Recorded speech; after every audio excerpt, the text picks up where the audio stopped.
So what I'd like to spend a few moments about sharing with you my thoughts about how to grow clematis in pots or in containers.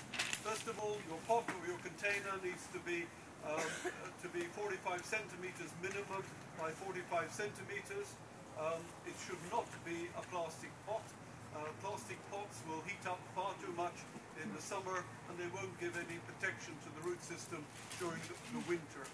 And if you are gardening in an area where your pot of clematis root ball is going to get frozen for more than 4 or 5 days at one time in the winter, then you really need to take the pot and the plant indoors into a garage or somewhere where you've got almost a frost-free position for the winter.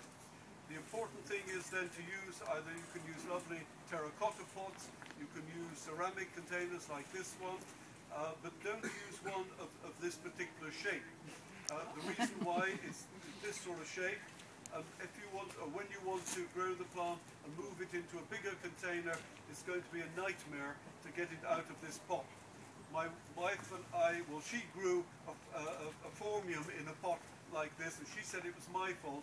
I think it was her fault, but because she couldn't get it out of the pot. Anyway, I had to get it out of the pot. So, you know, a lesson that I've learned.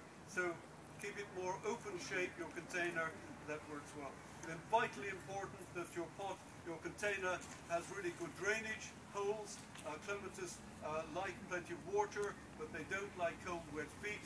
And they certainly, if it's a ceramic pot with no drainage holes, then certainly don't plant your clematis in that. So you choose your container. You can use the double ones that I've been explaining, and I'm going to talk about our new cultivars in a moment. So those work terribly well in a pot like this. So you've chosen your clematis, you've chosen your pot. Then you need to put some drainage into the bottom, some extra drainage, so you can use crocks or pebbles to a depth of maybe 8 centimeters, and then you can fill the container with really good potting compost. Don't use an inexpensive or a cheap compost. Be generous to your clematis and spend more money with Gary. Do you sell compost, Gary? Spend a bit more money with it, because your clematis is going to grow and flower in this pot for at least 5 or 6 years before you need to upgrade it to maybe something larger. But while you're doing all that preparation work, take your clematis and put it in this pot in a bucket of water for 20 minutes. That will make sure that the root ball is thoroughly wet. But if you don't do that, you'll find that the root ball may be dry, and once you've planted it, it's going to be impossible to wet it. So put it in a bucket of water for 20 minutes where you're filling up your container and doing all those jobs. And then when I plant my clematis in a container or in the garden, then I like to plant them an extra 6 or 7 centimeters deeper, so that the root ball is 6 to 7 centimeters deeper than it is in the pot. And the reason that I do that is to make sure I can build up a root crown of buds below soil level if the plant should succumb to clematis wilt, or if it should be damaged by mice, or if it's in the garden and you're clumsy with a hoe, then you've got every chance of growing from the base again. And then with the containers, well, obviously there's a whole range of different plant supports that are available. Here I've seen some really nice ones. That's quite nice. The doubles that I've been talking about only grow to about 2 meters maximum in height, so you wouldn't want anything quite as tall as that. If you're planting in a terracotta pot or an earthenware type pot, then I think you can use either hazel or willow and make them into a teepee or a tripod, whatever you wish. But a rather nice, I think fairly newish idea that I've seen in the RHS garden at Wisley, where David Jewell goes out to the common area, and he will cut branches about 2 meters high from the birch trees. Just take the branches off, and on a pot like this you could put 3 branches into the pot, tie the tops together, and it's a very nice natural way to let your clematis grow through. And then if you're going to be growing some of the boulevards that I'll show you in a moment, or 1 or 2 of our other new varieties, then you can chop them down in the spring.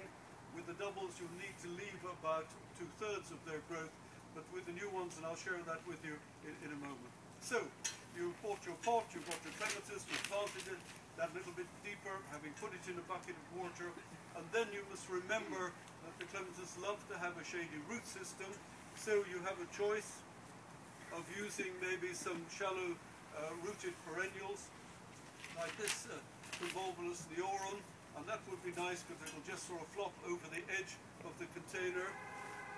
You can use some of the lovely little pinks and dianthus that will give shade and interest. And then when I'm planting in containers, I love to use white and grey foliage because those colours blend so beautifully with the colours of the clematis. So a range of different greys and whites you can use. And you can use some lovely little ajugas. They come in a range of colours these days, and they again can flop over the edge of the container, making it very pretty and very attractive. So if you're more into the woodies and you prefer to have woody plant material rather than perennials, then you can use perhaps some winter flowering heathers or maybe some summer flowering heathers. So that will work equally as well.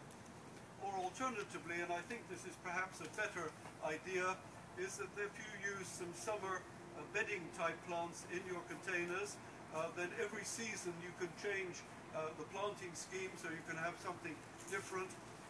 So you can use your summer bedding plants, whatever you choose, the helichrysum or some of the lobelia to flop over the edge of the container.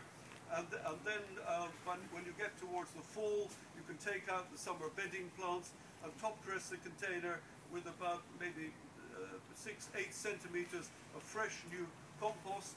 And then you can use some winter flowering pansies or violas or maybe some primulas, polyanthus or something like that.